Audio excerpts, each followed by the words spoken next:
Hi guys, welcome to our video. Today, we will talk about redox reactions. In this video, you shall be taught what redox reactions are and how to balance such reactions. Before learning how to balance redox reactions, we must first start with the basics. First, let us define our terms. Redox. Redox is a short term for reduction oxidation. Hence, redox reaction refer to reduction-oxidation reactions. They are called such because reduction cannot occur without an oxidation reaction simultaneously occurring. Redox reactions involve a transfer of electrons symbolized as E negative from one substance to another. Recall that electrons are negatively charged particles in an atom. Next, we have oxidation. Oxidation refers to an increase in oxidation number or charge as a result of giving off or loss of electrons. For example, Fe to Fe2 plus 2 electrons. In the given example, when Fe gives off 2 of its electrons, its protons or the positively charged particles predominate. Hence, its charge increases in magnitude from 0 to 2. Notice that the total charge in the reactant side equals the total charge in the product side, which is 0. As said earlier, if we have oxidation, we also have reduction.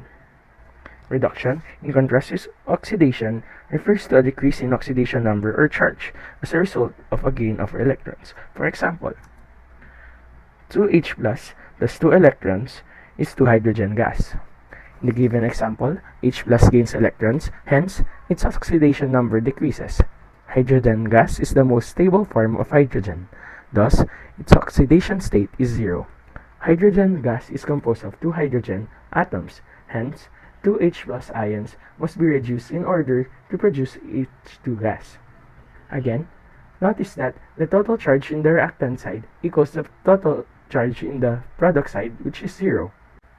Take note, the species or substance that undergoes oxidation is called the reducing agent because it causes another substance to be reduced. On the other hand, the species or substance that undergoes reduction is called the oxidizing agent because it causes another substance to be oxidized. For example, in this reaction, Cu2 plus was reduced to Cu, hence, it is the oxidizing agent. Zn, on the other hand, was oxidized to Zn2 plus, hence, it is called the reducing agent. For example, in the following reaction, which is the oxidizing agent and which is the reducing agent? You're right. The oxidizing agent is HCl since it contains an atom which was reduced, specifically H+, which was reduced to H2. The reducing agent is Mg since it increased in the oxidation number from 0 to 2 plus when it became MgCl2. Now that we've learned all about the basics, we can now go and learn about balancing redox reactions. But before that, we need to familiarize ourselves with the rules. We will display the rules in our screen, and we want you to pause the video and familiarize yourself about it. You are now ready to learn balancing of redox reactions by the ion-electron method. Redox reactions may either occur in an acidic medium, where H plus is present, or in a basic medium, where OH negative is present. Balancing of redox reactions means making the number of all atoms that occur in the reactant side equal to the number of the same atoms in the product side, and at the same time making sure that the total charges in both sides of the reaction are equal. Let's apply these steps in balancing the following reaction in acidic medium. For the first step, we need to assign the oxidation numbers of the atoms.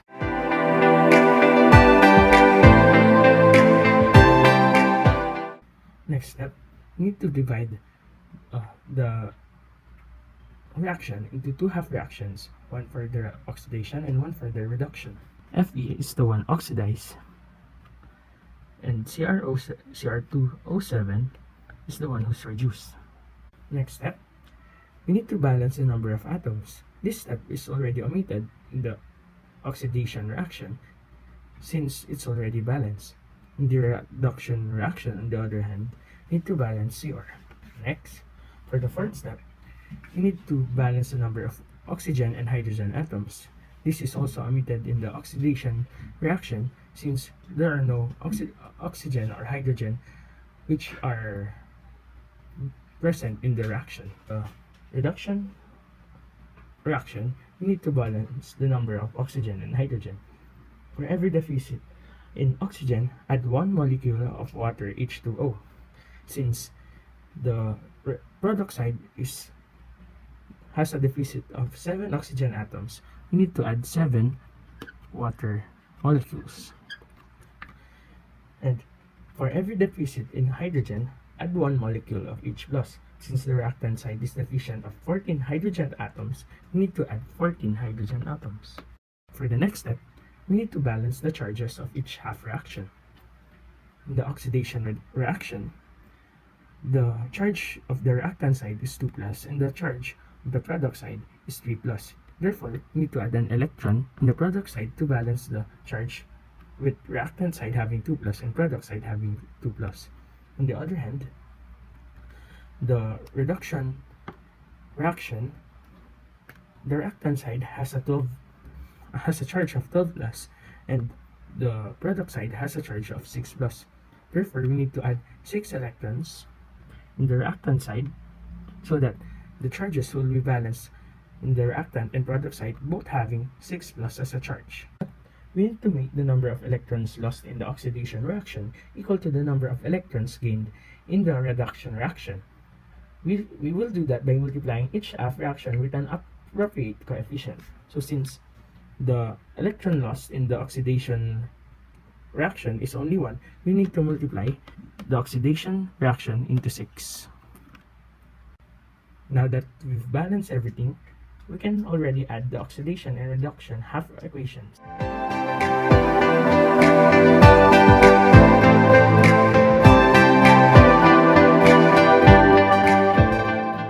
Next, we need to cancel equal number of spectator ions or species, even electrons that occur on both sides of the reaction. So here, we need to cancel the electrons in the reactant side and in the product side.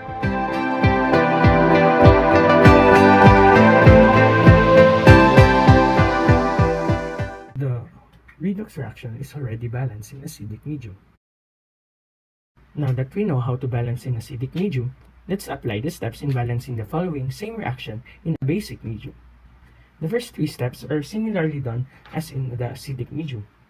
First step, we need to assign oxidation number of atoms. Second step, we need to divide the equation into 2 half reactions, one for oxidation and another for reduction.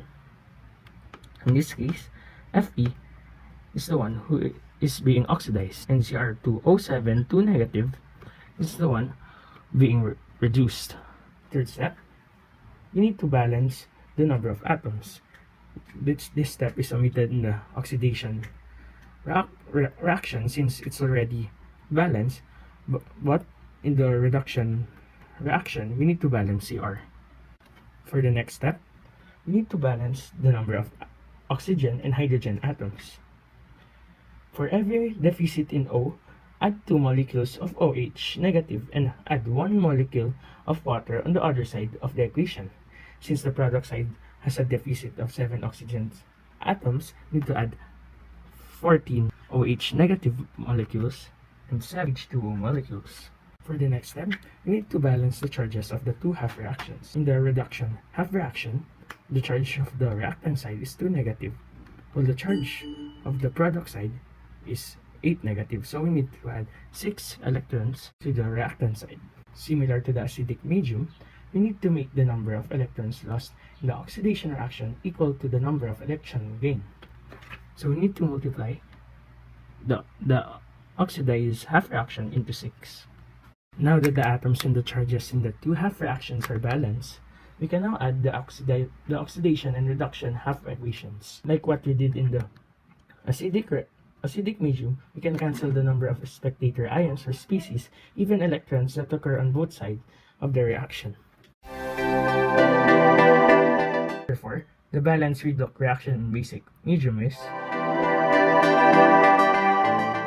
This is the balanced redox reaction in basic medium. Congratulations, you have completed the redox reaction video. I hope you enjoyed and I hope you understand. Thank you.